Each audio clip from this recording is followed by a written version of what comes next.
ঢাকার ধামরাই বিএনপি ও যুবদলের উদ্যোগে ইফতার ও দোয়া মাহফিল অনুষ্ঠিত। শাইনি চুলে এখন হবে সব হেয়ারস্টাইল। সিল্কোর দ্বিগুণ শাইনি চুল প্রতিদিন। ঢাকার ধামরাইয়ে বিএনপি ও যুবদলের উদ্যোগে এক বিশাল ইফতার ও দোয়া মাহফিল অনুষ্ঠিত হয়েছে। শুক্রবার ঢাকা জেলা যুবদলের সভাপতি ইয়াসিন ফেরদৌস মুরাদের নিজ বাসভবনে এই আয়োজন করা হয়। অনুষ্ঠানে বিএনপির উপজেলা ও অঙ্গ সংগঠনের নেতাকর্মীরা উপস্থিত ছিলেন। এছাড়া বিশেষ অতিথি হিসেবে উপস্থিত ছিলেন ঢাকা জেলা যুবদলের সাধারণ সম্পাদক আইয়ুব খান। ইফতার মাহফিল শেষে দেশ ও জাতির কল্যাণ কামনা করে বিশেষ দোয়া অনুষ্ঠিত হয়।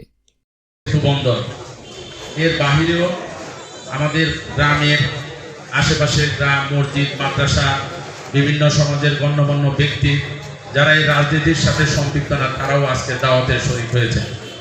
আমি সবাইকে, আমি আমার ব্যক্তিগত পক্ষ থেকে, পরিবারের পক্ষ থেকে, আমি আমার প্রিয় নেতা